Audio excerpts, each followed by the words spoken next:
People do crazy stuff all the time, but eating meat entirely? What kind of person would do that? It just doesn't make sense. The truth is, there are a lot of good reasons, and there are thousands of carnivores who agree. Here are 6 types of people who make a really good candidate for the carnivore diet. The first category I'm getting into is for people with digestive or gut issues. So I'm talking about gas, constipation, irritable bowel syndrome. Basically, if you have any problem while you're on the toilet or rumbling in your tummy, carnivore might be a good fit for you. You might know that eliminating sugar is a huge step in the right direction if you've got gut or toilet time issues. But if you're like me and cutting out processed sugar didn't do it for you, carnivore can be a really good fit because eating plants can actually mess with your gut.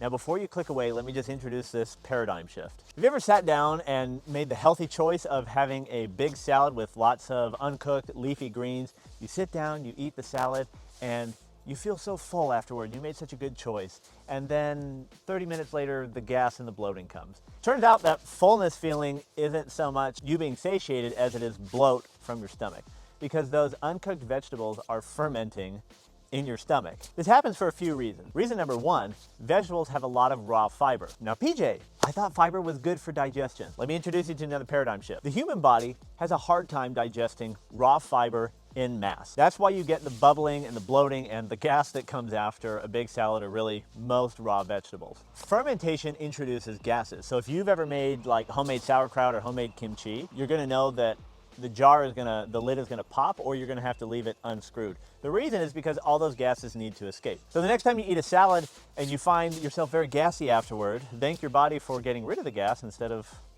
exploding. So if you have digestive issues, particularly if they are embarrassing or painful, the carnivore diet could be a great fit for you. In fact, this was probably the biggest reason why I turned to the carnivore diet. I had suffered from constipation for most of my life. One of my first memories was being in a doctor's office and having the pediatrician do a rectal examination on me and telling my parents that I am so backed up and constipated.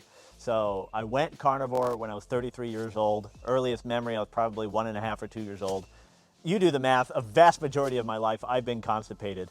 The carnivore diet has fixed me of that. And if I can give you one more perspective on this, let me talk about my wife. So she was really big on the big salad for lunches, and to her credit, she was doing what traditional diet, like whole food, paleo, keto type diet. She was really good at big salads with anchovies and MCT oil and, cutting out bad oils, but having a big salad for lunch.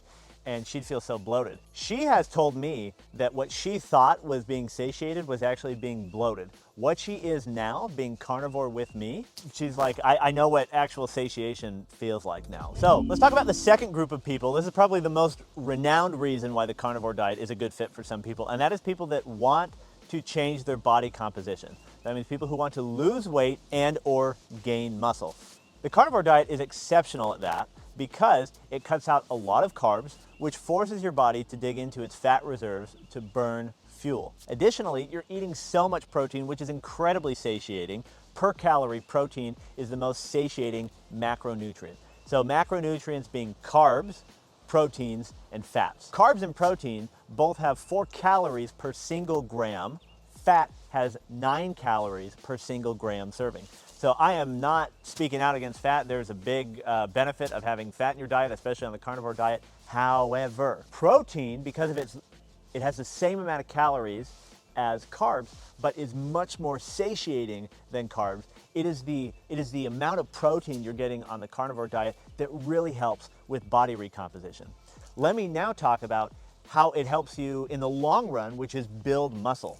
So many people on the carnivore diet talk about how they have a true body recomposition because it's one of those few systems that allows you to lose fat and put on muscle simultaneously, because chances are you're at a maintenance level or a slight calorie deficit if you're only eating to satiety, but the amount of protein you're getting is absolutely enough to build muscle and sustain that muscle. With more muscle, it also helps future-proof your fat loss because it ups your entire metabolic rate entirely. If you carry more lean muscle mass on your body, you will passively burn more calories at a resting rate. So calories still matter on the carnivore diet. Some carnivores disagree, but if you're looking for actual body recomposition, calories still matter. And ensuring that you get enough protein really helps make sure that you feel satiated while reducing your overall calories. So fat and protein are basically your only two macronutrients that you're going to be consuming on the carnivore diet. You might have a little bit if you are consuming raw milk, which I'm not against personally, but fat and protein are going to be your two macronutrients. Now, if you are already at a great maintenance level, like I wouldn't even worry about fat to protein ratio.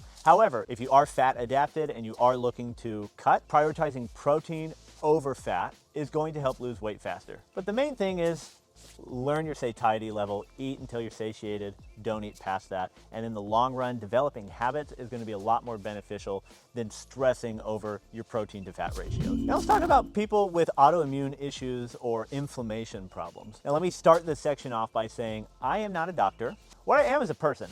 And I can tell you about my experience and what I've read and researched and what many of you have shared with me in the comment sections of these videos. I've heard a lot of people share their stories about inflammation or autoimmune issues. Very common ones are arthritis, Crohn's, and psoriasis. So again, I'm not a doctor, but I would have to imagine that a big reason why these ailments abate or leave entirely on the carnivore diet is because when humans prioritize meat, especially red meat, and I'm talking about ruminant red meat, so that's beef, lamb, bison, and the like, that meat being processed through a 4-chamber stomach system filters out really anything that could be negative, inflammatory to your body before it makes its way to the meat.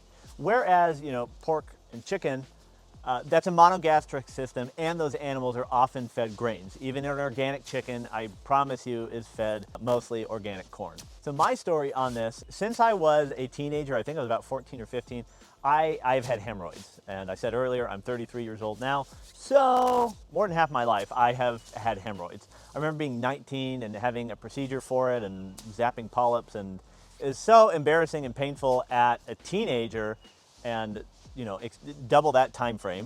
That's how long I've had it. So going carnivore and saying goodbye to hemorrhoids within just a few, I forget if it was a few days or a few weeks, saying goodbye to that, I really can't put words to the relief that is. So I realized that hemorrhoids and psoriasis are not the same thing, but I do believe that inflammation is a big cause of what causes these issues. So next, let's talk about folks with insulin resistance or metabolic health issues. So if you're prioritizing meat, you're not going to be getting really any sugar. And because you're prioritizing protein and with a good amount of fat, you should be satiated, and it should help curb sugar cravings. So I'm not so much talking about type 1 diabetes, I'm just not very informed with that, but type 2, which was formerly called adult onset diabetes, and other insulin resistance or metabolic health issues, when you are eating high protein, high fat, low carbohydrate, and virtually no sugar in your diet, you're going to naturally kick that sugar craving. And when you kick that sugar craving, you're going to be able to stabilize your insulin response, because there really won't be much of an insulin response because you are not consuming those carbs and sugars. My first 100 days of carnivore was absolutely strict carnivore, no bending, no flexibility. I was testing blood ketones, which was kind of fun. I also tested my blood sugar. So if you really are curious and want to test and validate, hey, does this actually affect my blood sugar levels? You can pick up something like a Keto Mojo. And what you can do with that is basically take your blood sugar levels before you eat, maybe when you wake up or if you're fasted, and then take it 30 minutes after you eat a carnivore meal and see how that affects your blood sugar levels. Now, this device isn't totally necessary, but if you're like me and you really like the numbers and want to kind of biohack your way into proving that this diet actually has legs and validating what a lot of people say, the Keto Mojo is a great way. Okay, this next category is people who just want to try something or maybe biohack. This is really impressive to me because I've heard this, you may have heard it too, people are more likely to change their religion than they are to change their diet habits. So if you're one of those special souls out there who isn't forced to come to carnivore and just wants to see if they can optimize their body on it, more power to you. You might find, like many people on this channel have said, they just find out that they were having issues and those issues are gone. It's kind of like you don't even know that you weren't thriving until you feel what thriving feels like. Okay, this next category is actually what I think is the most important category, and for me, this is the #1 reason why I stay carnivore, and that's mental health. So I've shared my story on some previous videos. I won't get into the depth of it, and I didn't know this at the time, but I was clinically depressed before carnivore. And let me remind you, I was not eating a standard American diet. I was eating what most people would call paleo or whole foods or mostly keto.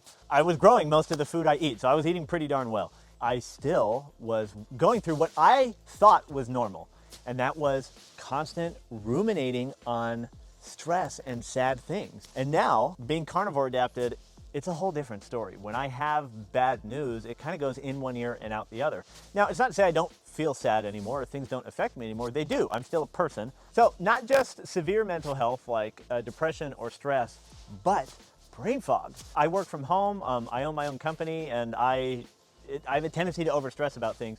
But I got to tell you, being carnivore, it's not, it doesn't get to me. I can just kind of take it day by day, and when I close my laptop, I close my laptop. And the stress isn't there, the brain fog isn't there. I can just work when I need to work and check out when I need to check out. Now, I want to give a big disclaimer because I've had real mental health struggles. I've seen professionals. I was even medicated when I was a teenager. Mental health is a real thing. Mental illness is a real thing. And I'm not saying just changing your diet is a one-stop quick fix. I had been through many, many, many steps, including years of counseling, and diet change was kind of the last thing for me. So please don't take this the wrong way. I'm not saying that eating a steak every day will cure any mental illness. That's not where I'm coming from. Like I said before, this is the reason I continue on the carnivore diet. There are a lot of misconceptions that could scare you away from even trying the carnivore diet. If you're nervous about starting and you've heard some of these lies about the carnivore diet, I made this video that covers some classic misconceptions about the carnivore diet. Good luck on your health journey, and I hope to see you again.